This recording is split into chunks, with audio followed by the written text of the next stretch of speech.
Kristo. Maupo po tayo.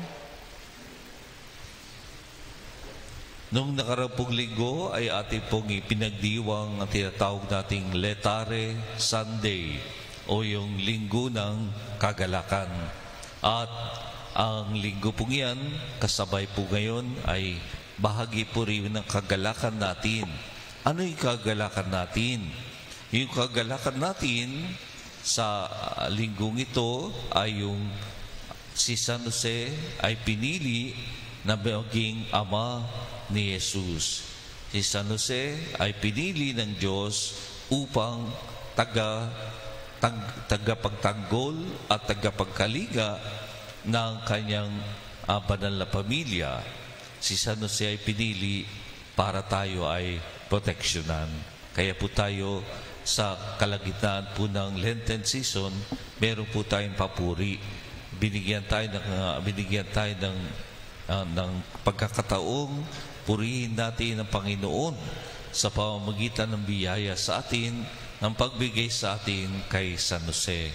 At ito po kagalakan na to ay 10 days po yan. Mula ngayon, bibilang po tayo ng 10 araw, and then pagkatapos po ng 10 araw, ay atin naman pong ipagdiriwang yung tinatawag nating annunciation o yung pong pagbabalita ng mabuting balita ng Anghel kay Maria na siya ang magiging ina ng manunubos.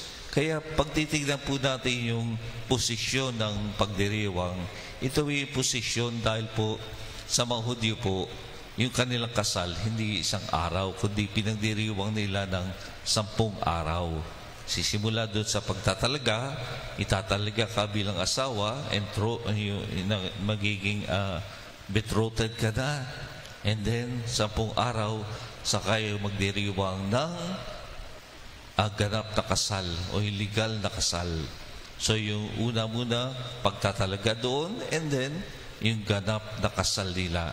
So ito rin yung parang araw na kung saan binigay sa atin si San Jose, and then 10 days after, makikita po natin yung pag-alalahad na si Maria naglihi ng walang kasalanan. Siya ay pinaglihi ng walang kasalanan at siya ay bubunga ngayon, naglihi siya lalang ng Espiritu Santo. Kaya ito pong ating pong pagdiriwang ay unti-unti po nakikita natin bakit tayo nagagalak. Gagalak tayo sapagkat binigay sa atin si San Jose.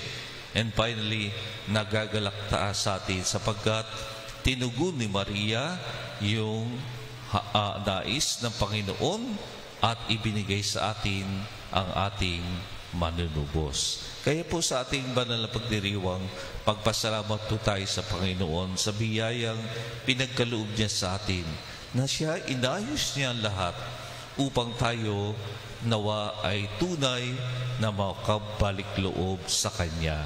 At naway matuto tayo sa halimbawa ni San Jose sa ating pagbabalik loob sa ating Panginoon. Ano po ang una nating dapat makitang virtud ni San Jose sa pagbabalik loob natin sa Panginoon? Ito po yung kanya pong tinatawag nating siya po ay nakinig sa ating Panginoon. Siya po ay isang taong marunong makinig sa ating Panginoon.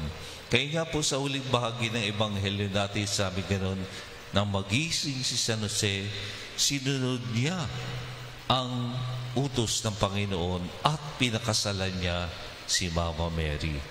Yung pagsunod niya, yung pakikinig niya sa ating Panginoon, even sa kanyang panaginip, pinapakinggan niya ang ating Panginoon. Inuunawa niya anong nais ng Panginoon para sa kanya.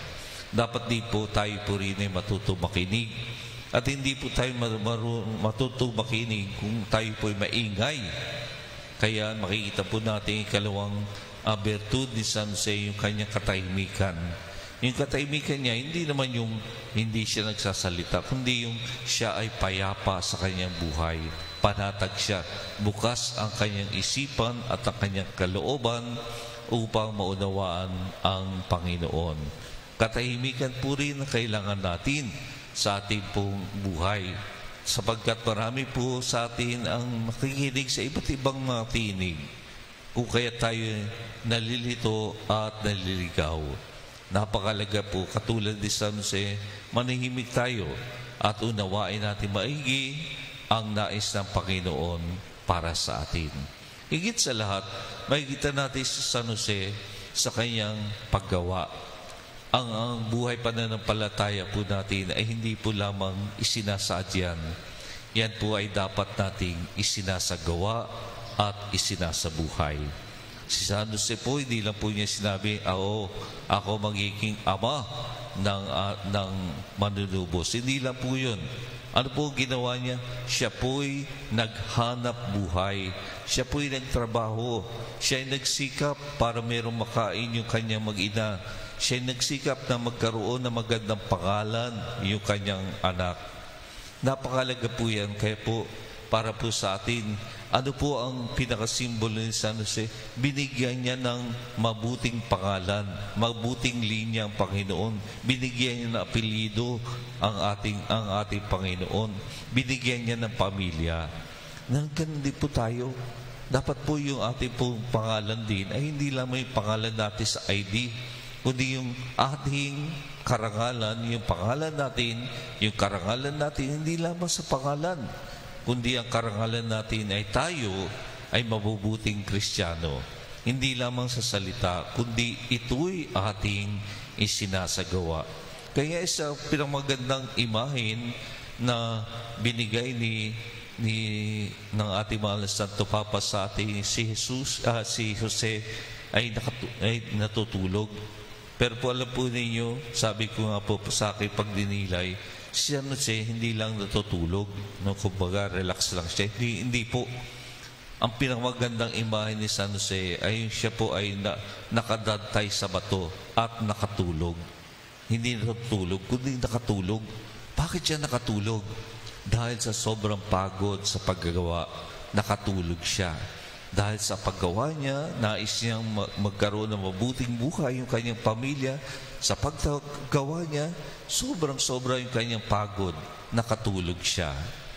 Yun po ang mahalaga po para sa atin. Mapagod po tayo, hindi sa anumang bagay na pangit, kundi mapagod tayo sa paggawa natin ng kabutihan.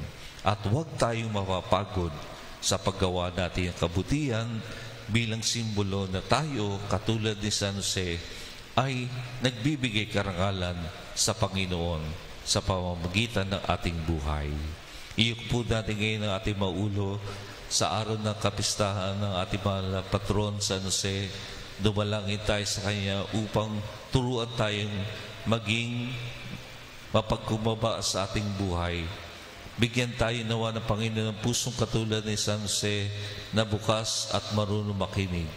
At bigyan na tayo ng isang pusong katulad ni San Jose na marunong magmahal at kumalinga, handang sundin ang kalooban ng Diyos araw-araw sa ating buhay. Amen.